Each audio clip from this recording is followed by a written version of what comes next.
Selamat pagi anak-anak, bertemu lagi bersama saya Ibu Imas Febi Rahmawati, guru kelas 4 SDN Kampung Bali 07 pagi. Hari ini kita akan belajar tema 1, yaitu indahnya keberagaman.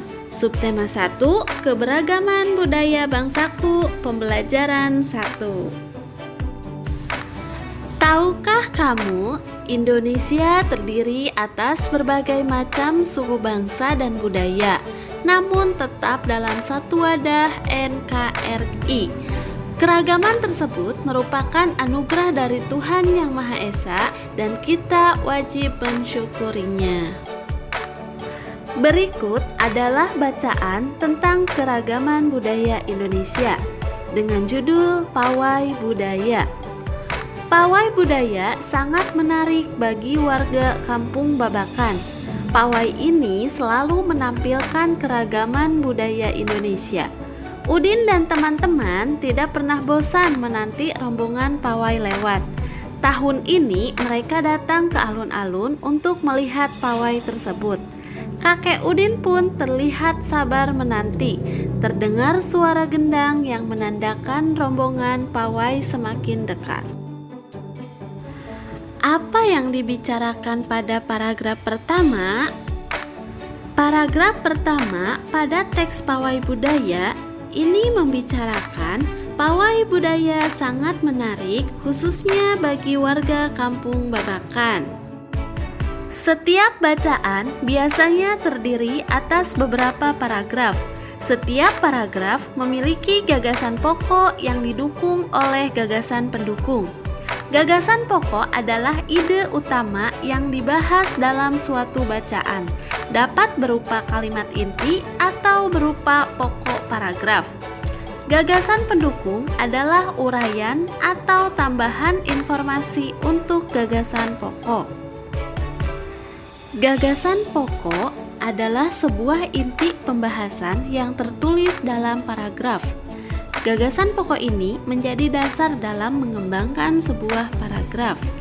Nah, untuk memudahkan kita menemukan gagasan utama atau gagasan pokok, langkah-langkahnya meliputi: yang pertama, bacalah teks dengan sesama. Yang kedua, temukan kalimat utama. Yang ketiga, temukan unsur inti dari kalimat utama. Yang keempat, unsur inti dalam kalimat utama itu adalah gagasan pokok atau biasa disebut gagasan pokok. Dari teks bacaan Pawai Budaya dapat kita temukan kalimat utamanya, yaitu terletak pada awal paragraf. Dari situ kita bisa menemukan unsur inti kalimat utama, yaitu meliputi subjek dan predikat, sehingga kita dapat menarik kesimpulan bahwa gagasan pokok dari paragraf pertama teks Pawai Budaya tersebut adalah pawai budaya sangat menarik. Untuk paragraf 2 sampai dengan 5, silahkan anak-anak cari sendiri ya dan tulis di buku catatan. Temukan gagasan pokoknya. Negara Indonesia merupakan negara yang kaya akan keberagaman. Keberagaman tersebut meliputi agama, budaya, bahasa, serta makanan daerah dan lain sebagainya. Sebagai contoh, Anto dan Lela berasal dari Betawi. Rumah adat Anto dan Lela adalah kebaya. Makanan khas daerahnya adalah kerak telur. Contoh kedua ada Beni dan Cindy. Rumah adat Beni dan Cindy adalah Honai dan makanan khas daerahnya adalah papeda. Beni dan Cindy berasal dari Papua. Contoh lain adalah Arya dan Clara. Rumah adat mereka adalah rumah gadang dan makanan khasnya adalah rendang. Mereka berasal dari Padang. Tugas selanjutnya adalah anak-anak silahkan bertanya kepada teman kalian terkait keragaman dan budaya yang mereka miliki, lalu tuliskan di buku catatan. Lalu, bagaimanakah sikap yang seharusnya kalian tunjukkan terhadap perbedaan tersebut? Nah, Ibu akan menjelaskan contoh sikap menghargai keragaman. Yang pertama, berteman dengan siapa saja. Yang kedua, menghormati orang yang berbeda keyakinan. Yang ketiga, berperilaku sopan dan santun. Yang keempat, memberi apresiasi terhadap kebudayaan lain. Dan yang kelima, mencintai budaya. Selain kaya akan budaya rumah adat dan makanan daerah, Indonesia juga kaya akan jenis alat musik. Berikut adalah contoh alat musik yang dimiliki berbagai suku di Indonesia. Yang pertama, angklung yang berasal dari Jawa Barat, yang dimainkan dengan cara digoyangkan. Kedua, saluang berasal dari Sumatera Barat, dimainkan dengan cara ditiup.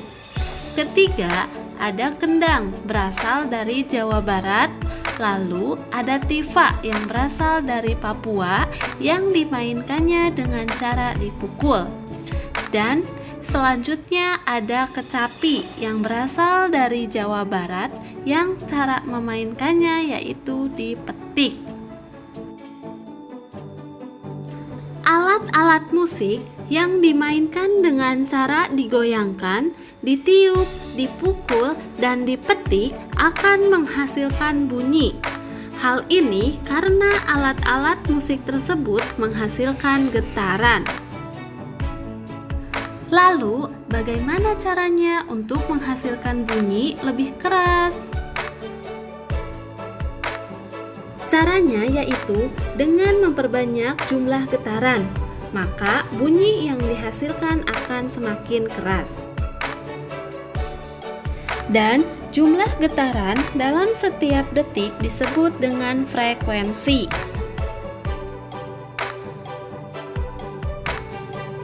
Frekuensi bunyi semakin besar, maka suara akan semakin keras.